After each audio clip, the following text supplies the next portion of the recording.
Volta para Tiago, capítulo 4, versículo 7, versículo 9, não, perdão, versículo 7. Tiago 4, versículo 7. Sujeitai-vos, pois, a Deus. Você é obrigado a sujeitar-se ao Espírito.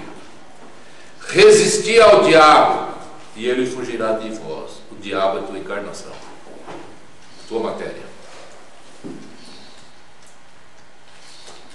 Resistir, quer dizer, combata ele, e ele fugirá de vós. Deus e o diabo estão juntos. Entenderam? É necessário essa compreensão, porque vai te dando a certeza daquilo que a célula estelar que nós passamos nas reuniões. Vamos desmistificando.